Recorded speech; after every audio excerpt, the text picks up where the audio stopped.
Bonjour à tous les bibliophiles. Aujourd'hui, je vous retrouve pour vous partager mon bilan lecture d'hiver avec toutes mes lectures du mois de décembre qui concernent la période hivernale.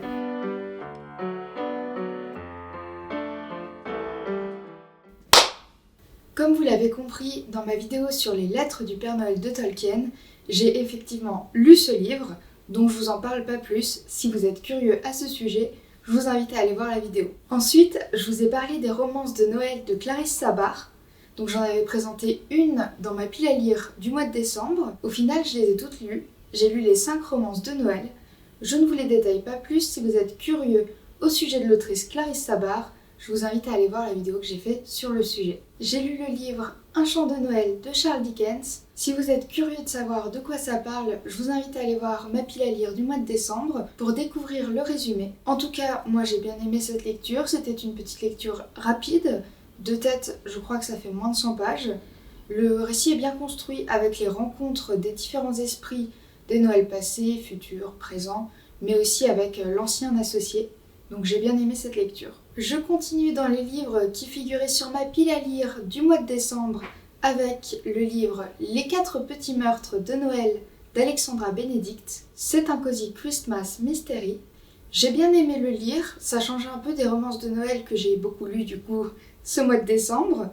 Mais voilà, je ne les développe pas plus car je l'ai aussi développé dans ma pile à lire du mois de décembre. Donc vous avez compris que j'ai lu tous les livres qui figuraient sur ma pile à lire du mois de décembre. Là, je vais vous présenter d'autres livres qui concernent la période hivernale, mais que je ne vous ai pas présentés dans ma pile à lire, c'est des livres que j'ai lus en plus. D'abord, j'ai lu 12 chiens pour Noël de Lizzie Shane. C'est aussi une romance. J'ai beaucoup aimé la lire car il y a un rythme très intéressant à la lecture, mais aussi au niveau du dévoilement des personnages et de leur passé, de ce qui leur sont propres. J'ai trouvé ça hyper intéressant. C'est l'histoire d'Ali qui quitte New York pour aller aider ses grands-parents. Ses grands-parents s'occupent de chiens perdus et juste avant Noël, ils reçoivent l'information qu'ils vont devoir fermer car il n'y a plus les fonds nécessaires pour continuer à financer le lieu. Ils vont devoir trouver 12 foyers pour les 12 chiens restants et c'est Ali qui va essayer de leur trouver un nouveau logement, aidé du conseiller municipal qui a pris la décision de fermer le lieu. Donc vous l'avez compris, la romance va être plutôt portée entre le conseiller municipal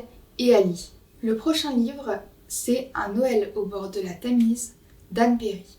Donc c'était une lecture rapide, il me semble que le livre fait aussi moins de 100 pages, tout comme Un chant de Noël de Dickens. C'est l'histoire de Worm, un gamin des rues qui assiste à un kidnapping d'une femme qu'il ne connaît pas. Il va être aidé de Squeaky pour essayer de résoudre le mystère qui entoure ce kidnapping et pour essayer d'aider cette jeune femme. Ensuite, j'ai lu Noël à la charmante librairie de Jenny Colgan. C'est l'histoire de Carmen qui se retrouve sans travail du jour au lendemain et qui va aller habiter chez sa sœur Sophia qui lui trouve un emploi dans une librairie. L'objectif de Carmen, c'est de faire en sorte que la librairie fonctionne et fasse assez de ventes pour que le libraire puisse s'en sortir après Noël, puisque la librairie va sans doute être achetée. Elle va devoir mettre en place plein de choses pour réussir à faire s'en sortir financièrement cette librairie et le propriétaire. Il y a aussi une question de romance dans ce livre. J'ai trouvé qu'au début c'était très long et surtout très compliqué à lire car c'est pas agréable du tout puisque la protagoniste se plaint tout le temps. Une fois passé cette étape désagréable à lire, on découvre au fur et à mesure notre protagoniste qui s'ouvre de plus en plus à sa sœur et à ses... Yes, ouais, je crois. C'est quand c'est les enfants de ta sœur. Ah oui, c'est ça, yes. En fait, à la lecture, on voit vraiment l'évolution et la maturité de Carmen qui évolue énormément au fur et à mesure du livre. On passe d'une personne plaintive à une personne qui va beaucoup se rapprocher de sa famille et être beaucoup plus compréhensive sur les raisons du comportement de sa famille sur certains sujets. Le dernier livre sur la période hivernale que j'ai lu, c'est le livre Secret Santa de Sophie Jomain. Je vous ai fait une vidéo pour vous présenter ce livre, c'est un calendrier littéraire. Moi personnellement, je n'ai pas accroché, c'était une romance très classique, j'ai trouvé que les personnages manquaient de profondeur. Je comprends pourquoi l'autrice a décidé d'écrire ce livre de cette manière-là, il fallait toucher un large public, faire découvrir un livre sans que ce soit trop long. Le livre se lit rapidement puisqu'on a des échanges SMS, C'est des petits chapitres, on en lit un par jour, donc ça va assez vite. Mais c'est bien pour un lecteur qui n'a pas l'habitude de livres très complexes ou de livres avec une profondeur dans l'écriture des personnages et des situations.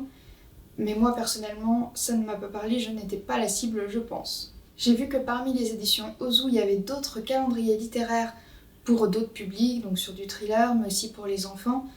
Peut-être que ça me parlera plus, je ne sais pas. En tout cas, moi je n'ai pas été convaincue par Secret Santa de Sophie Jobin, et je ne pense pas que je reprendrai un de ses livres l'année prochaine pour mon calendrier littéraire. J'ai donc largement fini ma pile à lire du mois de décembre. Vous aurez compris que c'était essentiellement des lectures de romances de Noël. Moi j'ai adoré ça. Et vous, qu'est-ce que vous avez lu pendant cette période hivernale et qu'est-ce que vous avez aimé ? Je vous dis à bientôt pour une prochaine vidéo.